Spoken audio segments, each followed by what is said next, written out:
नमस्कार, मैं हूं सौरभ जौहरी। चलिए टोटल हरियाणा की करते हैं शुरुआत।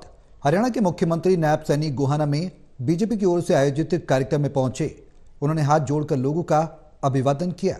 वहीं बीजेपी नेताओं ने भी सीएम का जोरदार स्वागत किया। साथ ही इस दौरान कांग्रेस पर भी निशाना साधा।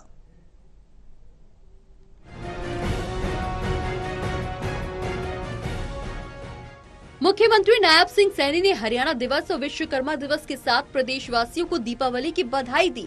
आज गोहाना में सोनीपत लोकसभा बीजेपी नवनिर्वाचित विधायकों का सम्मान समारोह था, जिसमें मुख्य अतिथि के रूप में शिरकत करने पहुंचे नायब सिंह सैनी ने अपने भाषण में कांग्रेस पर निशाना साधा। उन्होंने कहा कि किस तरह से कांग्रेस के लोगों ने प्रदेश में बेरोजगारी को लेकर हमारे लोगों को बहकाने की कोशिश की। चुनाव आचार संहिता से पहले हमने 25,000 युवाओं को नौकरी देने की घोषणा की, लेकिन कांग्रेस के नेताओं ने चुनाव आयोग में अर्जी लगाकर उसे रोका।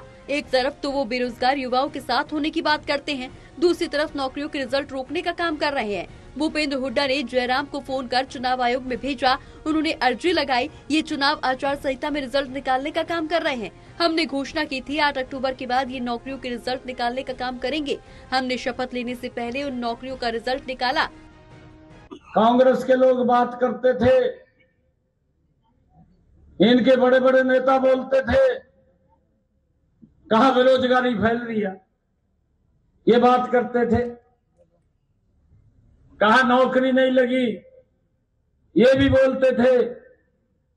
मैं बोलता रहता था, हमारे अध्यक्ष जी बोलते थे, पार्टी के पदाधिकारी बोलते थे, हमारे विधायक सांसद बोलते थे। कहा भाई हमने बिना पर्ची बिना खर्ची के इतनी नौकरी दे दी।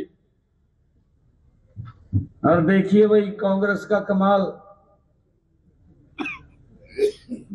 एक दिन कांग्रेस के मुखिया ने कह दिया, कहा 2 लाख नौकरी देंगे। और एक का उंगली ले दी, कहा यूं कह दे, कहा मेरा इतना हिस्सा होगा। वहीं दीपेंद्र हुड्डा ने अरविंद शर्मा के लिए झूठा प्रचार किया कि उन्होंने सांसद निधि के पैसे नहीं लगाए। हमारे लोग भोले हैं और उनकी बातों में आ गए। सुरजेवाला के लिए भी सीएम सैनी बोलते नजर आए। उन्होंने कहा कि उनके पास कोई काम नहीं है, सिर्फ एक ही काम है, कुछ होता है वो चंडीगढ़ में प्रेस बुला लेते हैं, उनके पास यही काम है। यहाँ से रोहतक से दीपेंद्र हुड्डा ने एक दुष्प्रचार कर दिया। अरे हमारा अरविंद शर्मा 4 बार का सांसद है, कोई छोटी बात नहीं है, बड़ी बात है। और दुष्प्रचार क्या कर दिया, कहा जिनने पैसा नहीं अपना सांसद निधि का खर्च कराया, दुष्प्रचार कर दिया। मन ने कहा भी राम अगर तय भी तो सांसद रहा, तन्ने कितना खर्च कराया था, ही बता दे लोगों भी मेरे समय का कितना खर्च हुआ। हमारे प्रदेश में तीसरी बार पूर्ण बहुमत से सरकार बनी। चुनाव से पहले ये टीवी वाले डरा रहे थे, वहीं एक सट्टा बाजार वाले भी कांग्रेस की हवा दिखा रहे थे, लेकिन हमारे कार्यकर्ताओं की लगन और मेहनत से तीसरी बार सरकार बनी। आज सोनीपत लोकसभा सीट से विधायक जीत कर पहुँचे हैं, ये उनका सम्मान नहीं बल्कि आम कार्यकर्ताओं का सम्मान है। आप लोगों ने जो इतनी गर्मी में जो पसीना बहाया है भाई, ये जीत उसका परिणाम है।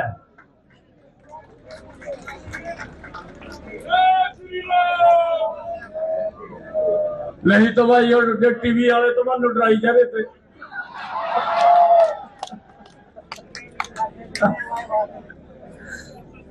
रोज डराते थे टीवी वाले। ये मन भी नहीं बेरा था उस बात का। कोई और आजकल एक एडवांस तकनीक चल रही है, और कहा सट्टा बाजार भी था, लोग पीछा दिखा रहा। भूपेंद्र सिंह हुड्डा की उस बयान पर भी कटाक्ष किया जिसमें उन्होंने कहा था कि आगे सत्य की जीत होगी। नायब सिंह सैनी ने कहा कि हमारी जीत क्या सत्य की जीत नहीं है? क्या कांग्रेस ने राष्ट्रपति, उपराष्ट्रपति, प्रधानमंत्री बाबा भीमराव अंबेडकर का कभी सम्मान किया है? झूठ बोलने वालों को झूठ ही दिखाई देता है। हमारी सरकार को जनता ने पूर्ण बहुमत दिया। हमने जो चुनाव के समय घोषणा की थी उन्हें पूरा करने और प्रदेश का विकास करने के लिए हम आगे भी काम करेंगे। टोटल टीवी के लिए सुनील जिंदल की रिपोर्ट।